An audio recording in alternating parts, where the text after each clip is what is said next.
Hi, I'm Mr. Nevard, Head of Design and Technology at St Helen and St Catherine. So you can study Design and Technology from Year 7 right through to A-level. In Year 7, you'll do a mechanical toilet project where we'll teach you how to use all of the workshop machinery. In Year 8, we'll move on and we'll do a bit more in-depth work with CAD/CAM, so you'll get to laser cut components and just solder your own circuit. And then you can opt for it in Year 9. Year 9 is where the real fun begins because you get to start doing practical work of more home-like products. So for example, the first project in Year 9 is a coffee table. One thing I'm looking forward to doing in DT is using the laser cutter to print out my design. One thing I love about teaching DT is that every day is different.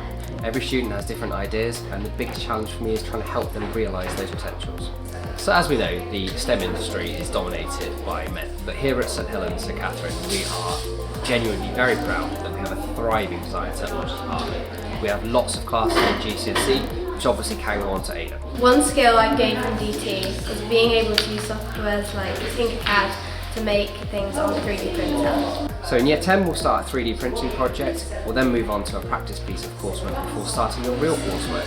The coursework is worth 50% of the final grade of GCSE and runs from June of Year 10 right through until April of Year 11. That will obviously teach you the theory content in preparation for your final exam. The best thing about DT is being able to explore independently and work on your own design. Outside of the classroom we have lots of clubs on the go. Year 9 have recently undertaken a furniture manufacturing club. They've been making lamps, tables and whatever they decide, but we like to give them the opportunity to come in and really express their passion for the subject. When we get into Year 11, at 12 and 13, we've then moved on to a robotics club where we're starting to build our own Vex robot and plan to enter national and international competitions in the future.